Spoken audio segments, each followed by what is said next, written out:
All right, guys, so this is the video everybody has been waiting for. We are officially in phase 2. So the keto cut's over. Everyone's asking me, what are we gonna do? What am I gonna do? Obviously, my goal is to stay lean. I don't need to stay shredded. There's a difference between staying shredded and staying lean. I still wanna keep abs, feel confident when I take my shirt off, when I go to the beach. Some veins, yeah, some pump. Like, I still wanna look pretty good with my shirt off. And so Ross was like, okay, reverse dieting. We're going into the reverse dieting phase. Now, a lot of people have been asking me, what the heck is reverse dieting? So let's talk to the people as if they never heard of reverse dieting. Do you eat backwards? Do we just eat the meal plan backwards? Is that reverse dieting?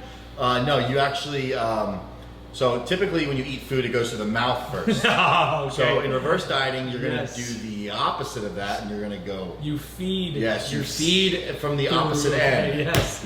Or I thought maybe you eat backwards. As long as you're walking backwards and you're eating, you reverse. It tricks the metabolism. It's called carb confusion. That's actually a term I just heard, carb confusion. I've never heard carb confusion, but I've heard muscle confusion. Your favorite person, Rich Piano, used to always say. Yeah. Okay, so let's be serious, guys. So let's talk about what reverse dieting is, and then we'll talk about why it's important and how to do it properly. So, what is reverse dieting? So before I go on a little ramble here, let me qualify everything I'm saying by stating So when I coach people, when I give advice, when I talk, when I answer questions, it's all from my experience with working with myself, observing and studying my clients, et cetera, et cetera, et cetera. Most people in today, they'll just read something online and they think they know it. Yeah. That doesn't mean they know anything. They just read something. So or they think it applies to them. Yeah. They read, oh well, it worked. It says right here, that's what's going to happen to my body. Well, they don't think about all the other factors that your body's been through. So exactly. So in layman's terms, reverse dieting is basically when you're going from sort of like a surplus of calories or maintenance of calories in a long-term deficit. When you're going to a long-term deficit, everything in your body changes. Hormonal-wise, stress, metabolism, function, brain function, literally everything changes. So you're going from maintenance or surplus down to a deficit, and if you're doing a deficit a long time, you got to slowly go back up that hill. Yeah. Now I think the term reverse dieting, I think is overplayed. So when I use it for myself, it's basically just going back on a diet. So typically in the context of a reverse diet, someone would do some sort of like contest prep or photo shoot or really big cut. And then the diet is over and they're given like, hey, here's freedom. You can do whatever the heck you want. And that's where we're falling into issues. So the term the reverse diet is basically going back on a diet and bringing yourself back up to almost like a homeostasis. That's the goal and that's the objective. And I'm going to tell you, it's a lot harder than even dieting in general. Yes. Because now you are like given all of your cravings, urges, discipline, freedom is just out the door, and you're super freaking hungry. Yeah. So it's like hunger you've never experienced before, where you could literally just eat and eat and eat and eat forever. Forever. And never get full. And justify it because the show's over, your photo shoot's over, your vacation's over. So you're like, hey, I just punished myself for 22 weeks. I could justify anything. And so it all snowballs, like a snowball effect. And what happens to a lot of people who do things like prep for a show, get ready for a photo shoot, go on vacation, that they're gonna go to Mexico or some type of beach. When they get back, they just blow up. And maybe even gain more weight, right? Yeah, they can. What's your experience with that? You told me that happened to you, right? So I've failed reverse dieting like 4 or 5 times. Failed, complete, utter failure. So I know how that feeling is. Yeah. But now I don't fail at all. I know exactly what to do and I know exactly what not to do. If I'm giving someone advice, it's almost like they have to do it themselves and fail a couple times, because I could tell Logan, dude, I've prefaced like weeks ago, I was like, dude, when your show is over, X, Y, Z is gonna happen and you're gonna feel blank, blank, blank. And this is gonna happen. And he's like, no, I'm gonna have to be disciplined. I'm like, okay. it's gonna happen.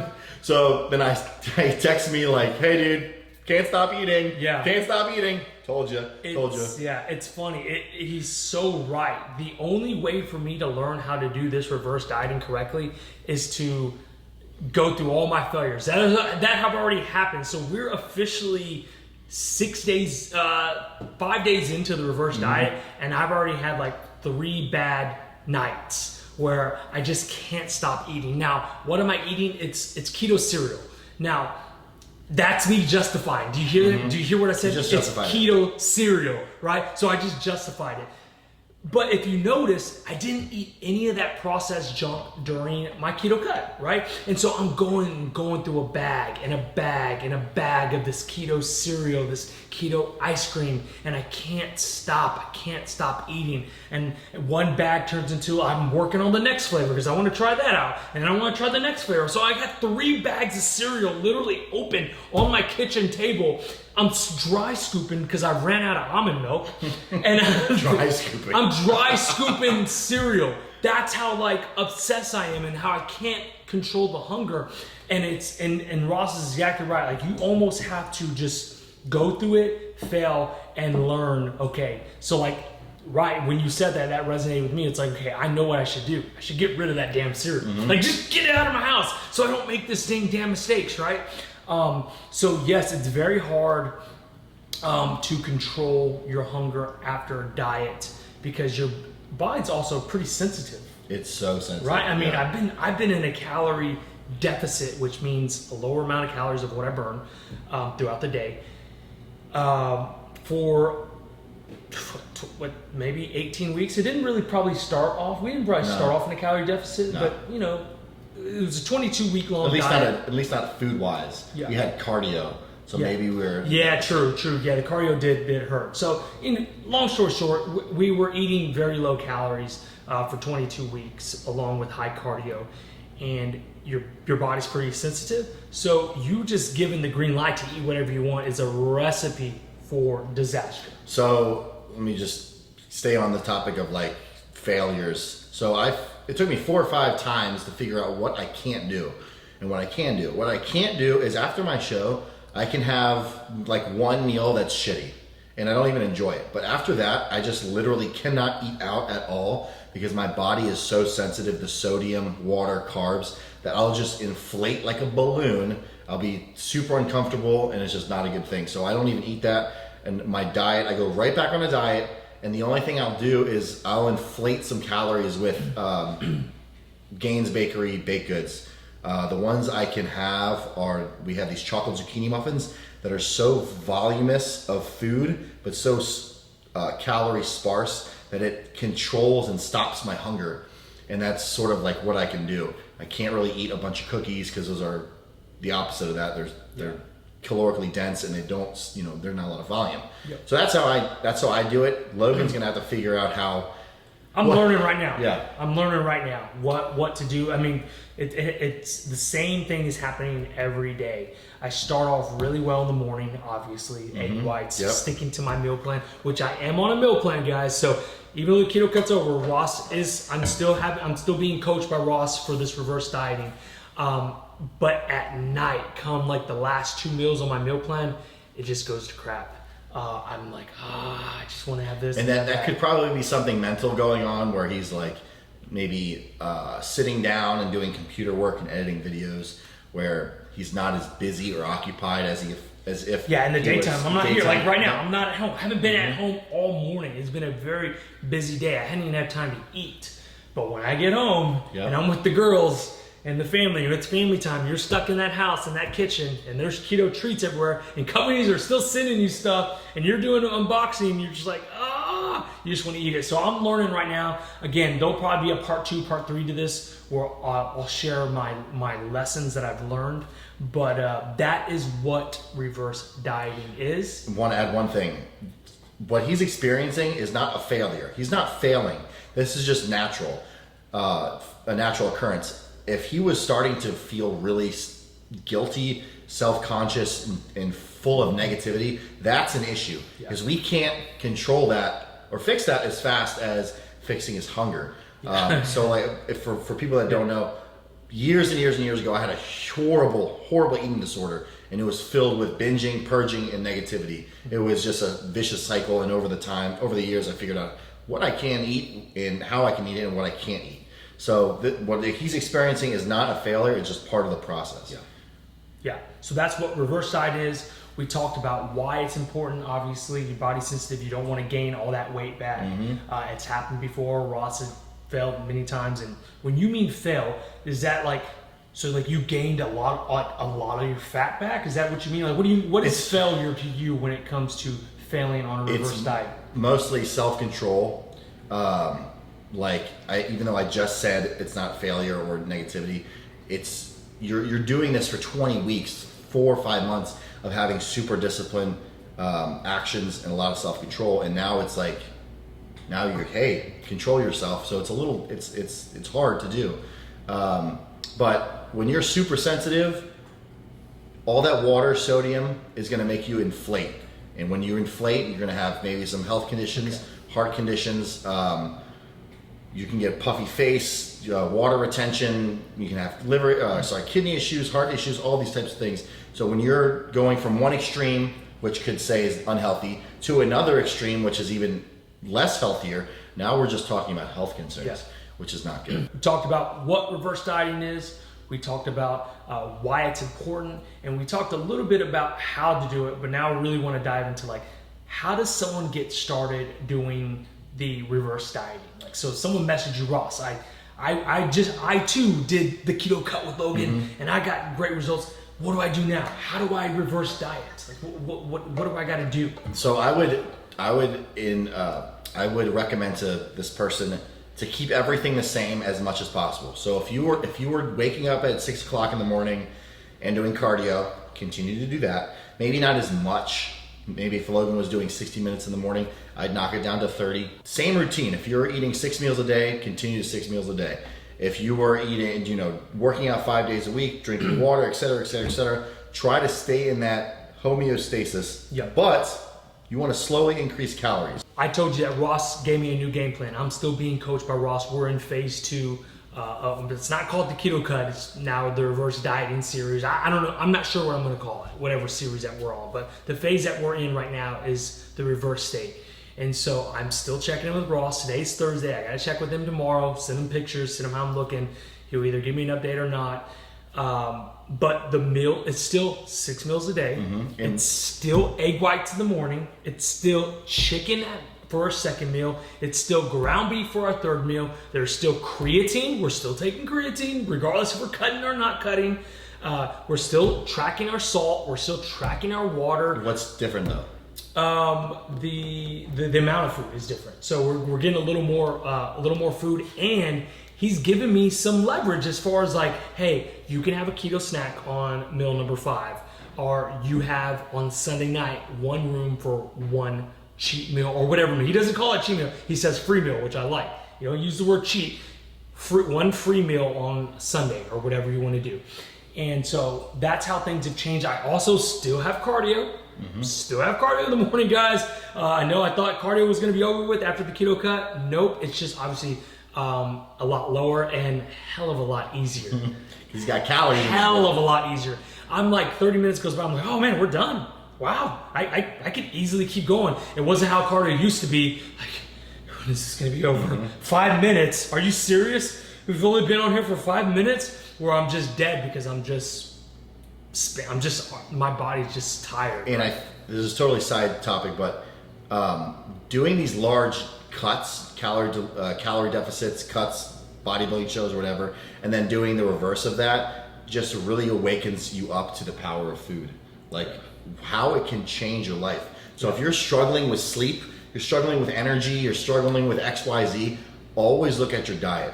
So if you're slacking at work, are you eating 1,200 calories a day? Are you eating nothing but processed foods and running on caffeine? So analyze that first. Okay, so one other question that we got asked is, how long should you reverse diet? So that's a great question. That's something I hadn't even asked Ross, like, because he did ask me, what do you want to do? And I said, look, the goal, I want to keep abs. He said, okay, cool.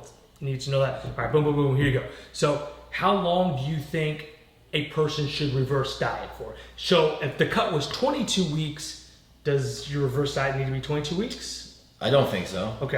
But you also have to ask the person or yourself, what's the next step? What's your goal? Yeah. If your goal is to like do what I do, and I'll go from a contest prep to a rebound, similar thought process, but the goal is sort of different. So went from a huge caloric deficit, cutting phase or whatever, to a reverse diet, but then I go into like a quote unquote bulk where I try to gain muscle, and my body fat's going to increase. But that time period is super imperative, because if you try to bulk too fast, you're just going to get fat. You're just going to get way too fat. So that's a long-term plan. I don't know what Logan wants to do yet, but I would say he's going to want to stay relatively lean, healthy, athletic, strong in the gym up until the end of summer. So September-ish. So I would say he's probably going to want to diet for another 2 to 3 months. But along those 2 to 3 months, calories are gonna... Yeah, so don't think that like Logan, so you're telling me you're dieting for 10 straight 11 months. Technically yes and no, but understand this second phase, like Ross said, we're slowly going up. So it won't even feel like dieting. Like right now it doesn't feel like dieting. Right, so it's completely different from the keto cut, where... The word dieting has mixed connotations or mixed messages. I would love him to stay on a plan, because if he's got a goal, he needs a plan. If he doesn't want a goal, doesn't want to do anything, then he doesn't need a plan, which is totally fine.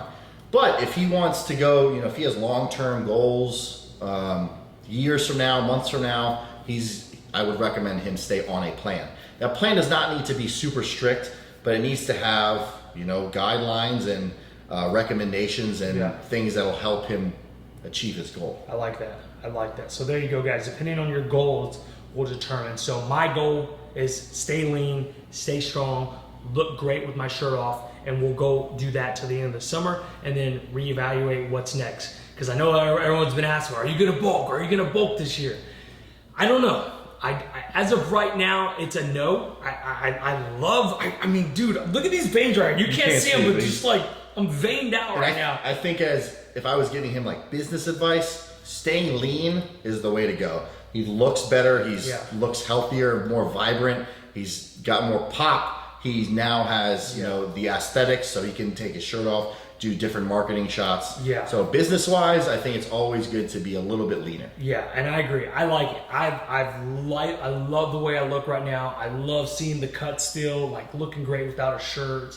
And so I want to hold this as much as possible. Plus, there's a couple of collabs that I want to do with other YouTubers that I did back when I used to call myself Chunky Beats. And so I want to go back and redeem myself, right? So I want to stay lean, obviously, until the end of the summer. Then we'll reevaluate what's going to happen. Who knows? I've thrown it out there, but it's not for sure yet. There are potentially going to be shows to open back up in the fall. Ross has one in November. Who knows? Maybe I find one late November, late December that I can potentially jump into. And so the more I stay lean, the better off getting ready for a show in the fall would be. If I just let myself go, we're looking at another long cut. And I don't want to do that. So I want to kind of stay almost show ready. Or like my good friend Chris always say, ho ready. So that's it, guys. That is Reverse Dieting 101. If you have any questions or if there's anything that we missed, please let us know in the comments below. Ross and I are going to be checking this video and we'll answer any questions you might have. We'll try to do our best depending on how many questions you are. But please ask us anything in the comments below. Trust me, I know a lot of people are probably going to get a lot of bulking questions. When should you bulk? How do you bulk? That will be for the fall, guys. We'll have a whole series on how to bulk for the fall, whether I bulk or not, because Ross has a lot of experience in bulking and bulking the right way. I'm sure there's a right and wrong way to bulk. So definitely, we will talk more about that. So thank you guys for watching. I'm excited to start our phase 2 of coaching with Ross. If you guys are interested in being coached by Ross, hit him up. I'll have his information. He's got tons of time. He's got tons of time. No, I mean, you hit him up, but he's very busy. Who knows? It may work for you, it may not. And I want to add one thing. So for the last, 20 some weeks, Logan had called me Fat Ross. So I did. Today is actually the start of my prep. And Dude. guys, don't lose your mind. It is 26 weeks long. Wow. 26 weeks. Wow. Low and slow. So 26 weeks, prep starts for Ross today, and I'm gonna be giving you updates on him. So just, oh, you know what? I'll show you the picture he did at my photo shoot. Here you go. So I'll put the picture right here. Here's Ross right here. This is how And he feel looks like free, right now. guys. Feel free to make fun of me, roast me. Roast I him. love it. I love Roast it. him. It's so funny. Because come November, he's gonna look insane. He won't look as good as me, but he'll look insane. For sure, third call outs. For sure. That's the goal. For sure. All right, guys. Leave your comments below. We'll see you on the next video. Peace.